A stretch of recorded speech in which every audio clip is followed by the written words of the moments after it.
Part 2। अब तक आपने सुना कि कावेरी जी अपनी तीनों बेटियों ईशा, मोहिनी और सुहाना की शादी 3 घर जमाई लड़कों के साथ करवा देती है। उन्हें लगता है कि ये लड़के शायद घर का कामकाज संभालेंगे, लेकिन उनके तीनों घर जमाई बहुत आलसी थे। वो नौकरी भी नहीं करते थे और बाहर का काम भी नहीं।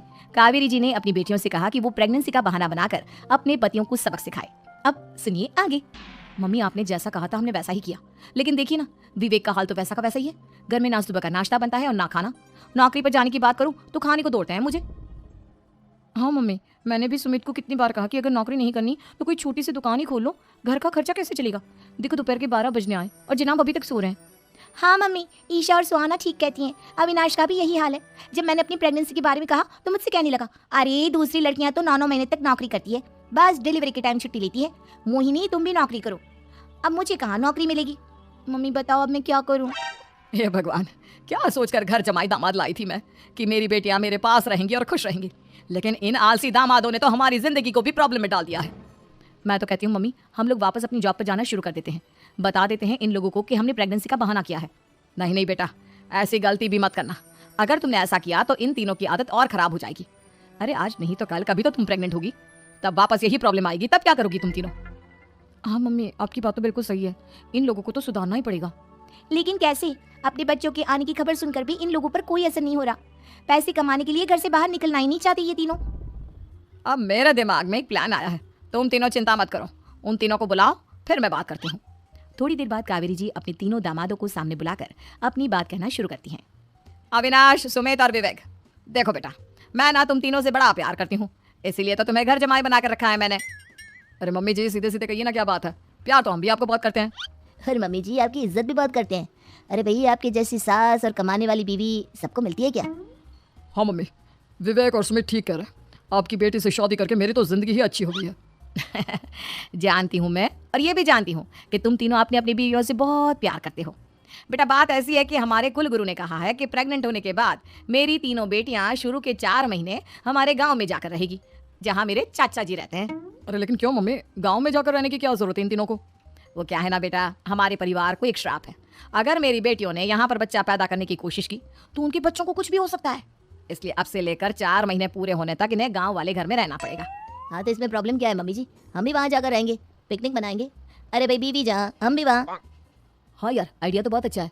शहर की जिंदगी में रह रहकर परेशान हो चुके हैं, अब कुछ दिन गांव में बिताएंगे। तुम लोग समझने की कोशिश क्यों नहीं करते? तुम में से कोई भी वहां नहीं जा सकता, और मैं यहाँ रहूंगी ना तुम तीनों के साथ।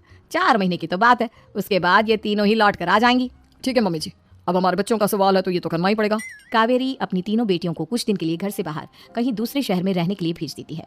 कुछ दिनों के बाद, अरे मम्मी जी, बहुत दिन से पिज्ज़ा नहीं खाए, मंगवाइए ना।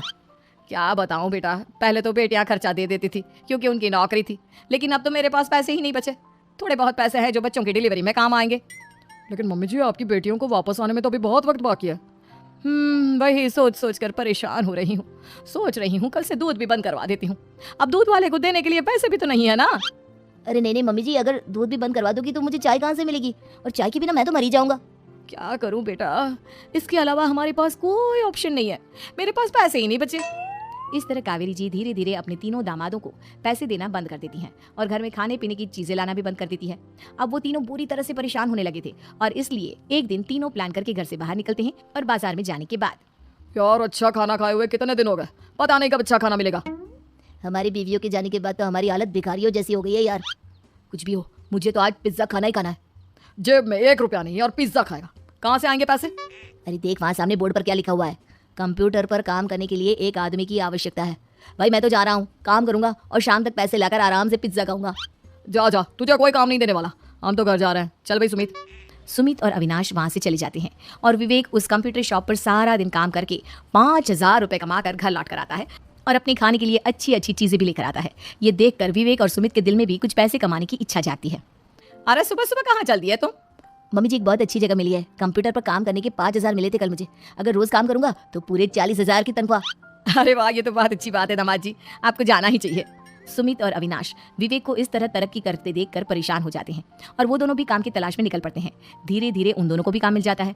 अब कावेरी के तीनों दामाद छोटी मोटी नौकरी करके अच्छा पैसा कमाने लगे थे। एक दिन कावेरी उन्हें अपने पास बुलाती है। अरे वाह, विवेक 40,000 कमा लेता है, अविनाश 60,000।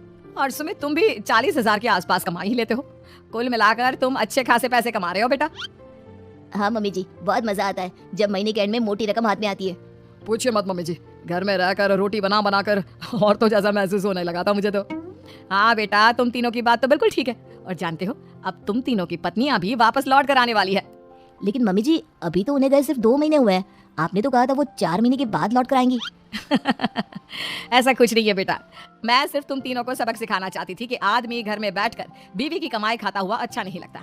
इस दुनिया में हर इंसान को मेहनत करनी चाहिए, काम करना चाहिए, चाहे वो औरत हो या आदमी, ताकि अपने परिवार को संभाल सके। कावेरी की बात सुनकर उन तीनों को अपनी गलती का एहसास होता है और कावेरी उन्हें सच बता देती है कि ईशा, सुहाना और मोहिनी शहर में ही कहीं दूसरी जगह रह रहे थे।